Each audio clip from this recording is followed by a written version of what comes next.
This is Leo Lucien-Bay, also known as Dr. Nemesis from Binary Picture Show, saying hey to all the Machinima fans out in the land.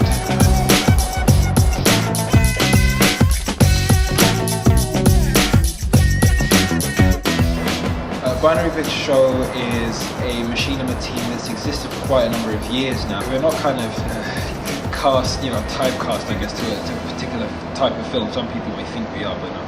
Someone can look at, if you take a look at Beast, that's kind of a, thriller kind of film, and then if you look at Roommate Wanted, which we recently made with iClone, it's a totally different film, very light-hearted comedy, so, anything goes really.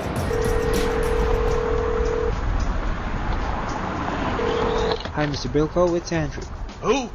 Andrew, from 42 Clove Lane. Is that supposed to mean something to me? Yeah. Sandra and I rent the place from you. Oh, right. Adam. Andrew. Andrew. Yes, of course. Continue. Yeah, you said the rent would come down when we find a third person to occupy the last room. And it's been 6 months now. We can't keep paying for the empty space. Oh, really? Isn't there something a young Bronco like yourself could do with a spare room? Look, if you can't keep up the payments, the best thing would be for you guys to find a new roommate yourselves. I can't do everything. Busy, busy, busy. Next. Bye. A lot of the things we get asked to do are very dependent on money and time. So some people may not see that as the greatest benefit of Machinima to them, but everyone can appreciate that in the sense that we don't all have the money to make the films that we do in Machinima. Some people have made films with loads of different characters, outlandish sets, blah blah blah, and we've never really had the money to be able to make those things in live action. So Machinima really it gives us normal average Joes, I guess, the means of production to tell the stories that we want to tell. Quake 2 was great for a long time, especially when the source code for that tool came out. And what happened then was that it was very difficult to find the coders to do the things that we specifically wanted to make the game even more film friendly than it was. So eventually we left that, and the very first tool that we went to, incidentally, was iClone for a gaming news show that we did a little while back, which is now called G News. Nintendo's highly successful worldwide launch of the Wii has made many happy gamers. For this special issue, we took a short trip to the Wii's UK launch, and we'll be taking a look at just how well the console has done. But first, warming up those winter blues is Dead or Alive Extreme 2. You'll be able to spend hours at the beach with the jiggly-boo DOA bikini-clad girls as you take part in volleyball battles, marine races, casino capers, or just chilling at the poolside. Well, as far as people who work on my productions, it's a very small number of people. For Beast, there was one other main guy who was in there who made the set, who the film was in, and usually that his name is Kane. He's the guy who mostly really helps me out. It can be seen as me and him helping out kind of thing. So we're not really a massive studio as far as that goes. In some projects which are even bigger, like Bouncers, that some of you might know about, we do take on a lot more people for that.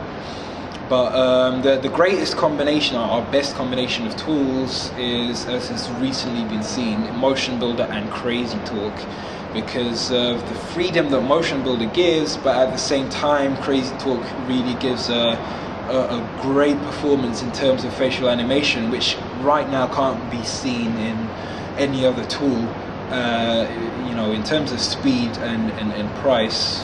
In a few minutes you're going to slap me about. A few minutes after that, you let me go. A few seconds after that, you'll be dead. Shot 6 times.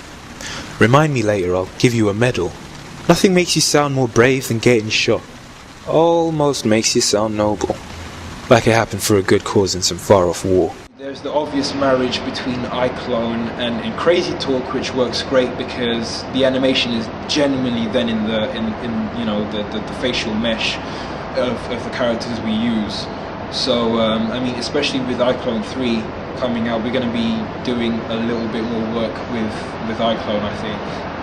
in combination with CrazyTalk. You don't forget things like this. Mate, wherever it is you're from, I don't care. The best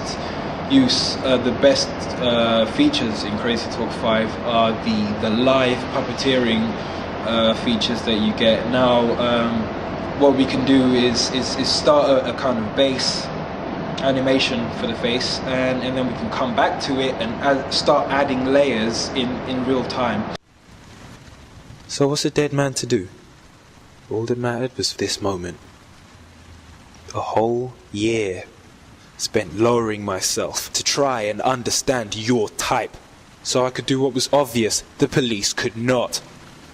So, Skiff, which by the way is a very stupid name, now that I've found you, what should I do?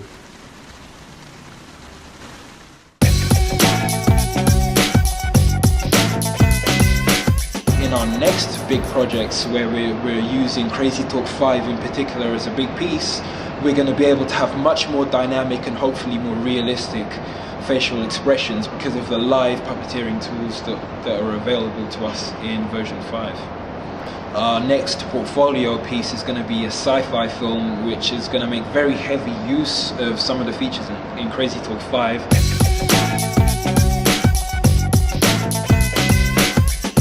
I would say start small. Because of the freedom that Machinima gives, there's always a temptation to jump too far beyond your scope.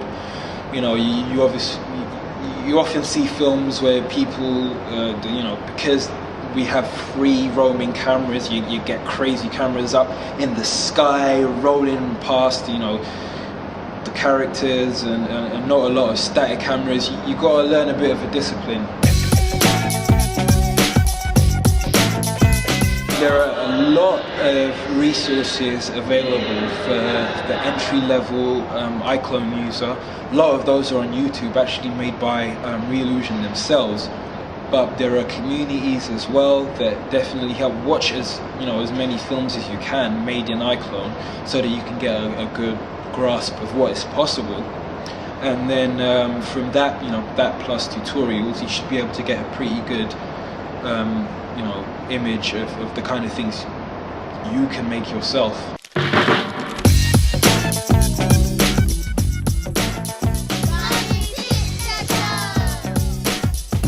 There is no limit to what kind of story we can tell. We just need the resources to make it. We just need the models and textures and that sort of thing, so we can make whatever we want.